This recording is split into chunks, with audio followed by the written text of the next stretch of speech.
श्री गणेशाय नमः. श्री स्वामी समर्थ. सुप्रभातम. नमस्कार. सिया ऑफिशियलवर आपले सुस्वागतम. योगेशं सच्चिदानंदं वासुदेवं व्रजप्रियं धर्मसंस्थापकं वीरं कृष्णं वंदे जगद्गुरुं. आज आपण महाभारतातल्या पहिल्या खंडातल्या आदिपर्वातले 5वे पर्व आस्तिक पर्व पुढे वाचायला सुरुवात करूया. सौती पुढे सांगू लागले, त्या बलाढ्य गरुडाचा स्पर्श होतो न होतो तोच वटवृक्षाची ती शाखा काडकन मोडली आणि मोडली ती शाखा त्याने पकडून धरली. ती प्रचंड शाखा मोडून गरुडाने किंचित हसून तिच्याकडे पाहिले. इतक्यात खाली डोके आणि वर पाय अशा अवस्थेत फांदीला लोंबकळत असलेले वालखिल्य मुनी त्याच्या नजरेस पडले. त्या फांदीला ऋषी लोंबकळत आहेत. या ऋषींचा मी कदापि वध करणार नाही असे स्वतःशी बोलून फांदीला लोंबकळत असलेल्या त्या तपोनिष्ठ महर्षीकडे त्याने पाहिले आणि ही फांदी जर निसटून खाली पडली तर ती त्यांचा चक्काचूर करील असा विचार करून त्या बलाढ्य गरुडाने त्या हत्तीला आणि कुर्माला आपल्या नखांनी अगदी घट्ट पकडून धरले. त्या वालखिल्य ऋषींचा विनाश होण्याची शक्यता आहे या कल्पनेने पक्षीराज गरुडाने अंतरिक्षात भरारी मारली आणि त्या वालखिल्यांचाच विचार मनात सतत घोळत राहिल्यामुळे तोंडात घट्ट धरलेली फांदी त्याने सुटू दिली नाही. देवांना देखील जे साधणार नाही असे गरुडाचे ते अद्भुत कृत्य पाहून त्या वालखिल्य महर्षींचे हृदय आश्चर्याने उचंबळून आले आणि त्या पक्षीराजाच्या कृतीला शोभेल असे त्याचे नाव त्यांनी ठेवले. अतिशय गुरु म्हणजे जड, भार म्हणजे ओझे उचलून हा पक्षीराज आकाशामध्ये उड्डाण करीत आहे म्हणून भुजंगमांचा विनाश करणाऱ्या त्या पक्षीश्रेष्ठाचे नाव आम्ही गरुड असे ठेवीत आहोत असे ते म्हणाले. नंतर आपल्या पंखांच्या फडत्काराने पर्वतांचा थरकाप करीत तो गरुड हळूहळू घिरट्या घालू लागला आणि वालखिल्य मुनींवर दया करण्यासाठी हत्तीला व कुर्माला आपल्या पकडीत धरून तो अनेक ठिकाणी भटकला. परंतु ज्या ठिकाणी विश्रांती घ्यावी असे ठिकाण काही त्याला आढळले नाही.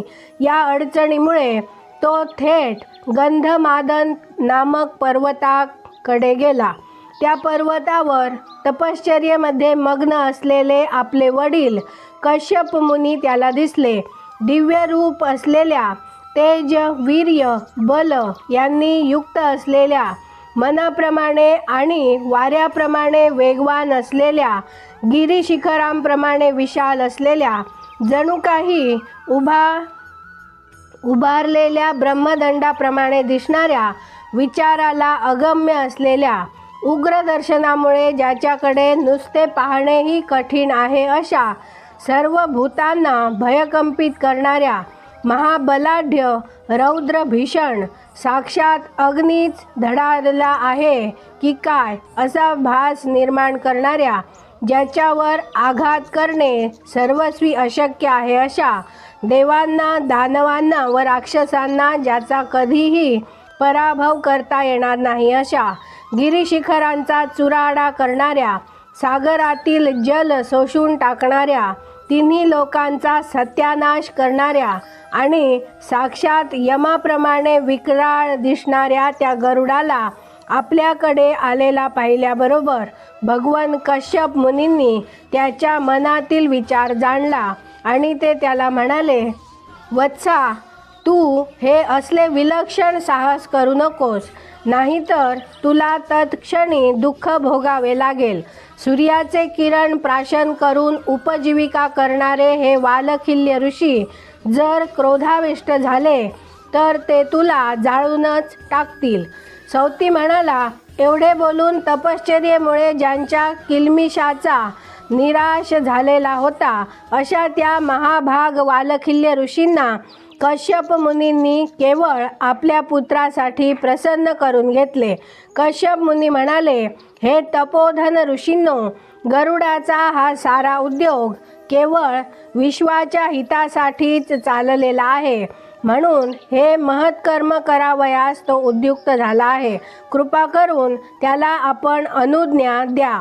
सौती म्हणाला, कश्यप मुनींनी वालखिल्यांना अशी विनंती केल्यावर ते त्या महान वटवृक्षाची शाखा सोडून देऊन तपश्चर्या करण्यासाठी पवित्र हिमालय पर्वताकडे निघून गेले.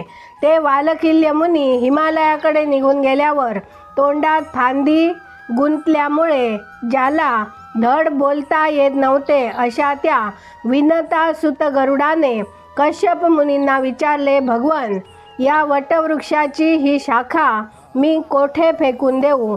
ज्या ठिकाणी मनुष्यांची वस्ती नाही असा एखादा निर्जन प्रदेश आपण मला सुचवावा. गरुडाने अशी विनंती केल्यानंतर बर्फाने आच्छादिलेल्या गुहांनी व्याप्त असलेला आणि अत्यंत निर्जन व मनाने सुद्धा जेथे पाऊल टाकणे कोणालाही शक्य होणार नाही असा एक पर्वत कश्यप मुनींनी त्याला सुचविला. प्रचंड गुहा असलेल्या त्या पर्वताकडे पक्षीराज गरुड, गज आणि कूर्म यांच्या समवेत वटवृक्षाची ती विशाल फांदी तोंडात धरून फार मोठ्या वेगाने उडाला. 100 बैलांच्या कातड्यापासून बनविलेल्या वादीनेही त्या प्रचंड वटवृक्षाच्या त्या शाखेला वेढा घालता आला नसता. असली ती फांदी घेऊन गरुडाने उड्डाण केले आणि अगदी थोड्या वेळात त्या पक्षीराज गरुडाने 1,00,000 योजने भरारी मारली. नंतर पित्याने सांगितल्याप्रमाणे एका क्षणातच गरुड त्या पर्वतापाशी पोहोचला आणि फार मोठा गंभीर नाद करून त्याने ती फांदी तेथे टाकली. गरुडाच्या पंखांच्या फडतकारामुळे सुटलेल्या सोसाट्याच्या वाऱ्याने तो विशाल पर्वत कंपित झाला आणि खाली कोसळून पडला. त्यामुळे जिकडे तिकडे फुलांचा सडा पडला. विविध वर्णांच्या रत्नामुळे आणि सुवर्णामुळे त्या विशाल पर्वताला सुशोभित करणारी शिखरे धाडकन कोसळून खाली पडली. सुवर्णाच्या वर्णाने युक्त असलेले आणि विद्युलतेने सुशोभित झालेल्या मेघांप्रमाणे दिसणारे शेकडो वृक्ष त्या फांदीचा जोरदार तडाखा बसल्यामुळे उन्मळून खाली पडले. त्या पर्वतावरील विविध वर्णांच्या धातूमुळे सुवर्णाप्रमाणे तळपणारे जमिनीवर पडलेले ते वृक्ष सूर्याच्या किरणांनी रंगल्यामुळे त्या फार शोभिवंत दिसू लागले. नंतर त्या पर्वताच्या शिखरावर आरूढ होऊन तो पक्षीराज गरुडाने गज आणि कूर्म या दोघांना घट्ट धरून टाकले. कासवाला आणि हत्तीला अशा प्रकारे त्या दोघांना घट्ट करून टाकले. कासवाला आणि हत्तीला अशा प्रकारे गिळून टाकल्यावर गरुडाने त्या पर्वताच्या शिखरावरून भयंकर वेगाने भरारी मारली. त्यामुळे काहीतरी फार मोठे भय उत्पन्न झाले आहे असे सुचविणारे भयानक उत्पात देवांना जाणवू लागले आणि त्या उत्पातांच्या भयाने इंद्राचे आतडे वज्र एकाएकी प्रज्वलित झाले आणि त्या उत्पातांच्या भयाने इंद्राचे आवडते वज्र एकाएकी प्रज्वलित झाले. आज आपण इथे थांबूया. माझ्या सिया ऑफिशियलला सबस्क्राईब केले नसेल तर कृपया आत्ताच सबस्क्राईब करा आणि दररोज सकाळी 6:30ला महाभारत कथा ऐकण्याचा आनंद घ्या. बाजूच्या बेलवर क्लिक करून लाईक करायला विसरू नका. शेअर करा, कमेंट करा आणि राधे राधे लिहायला विसरू नका. धन्यवाद. जय श्री कृष्ण.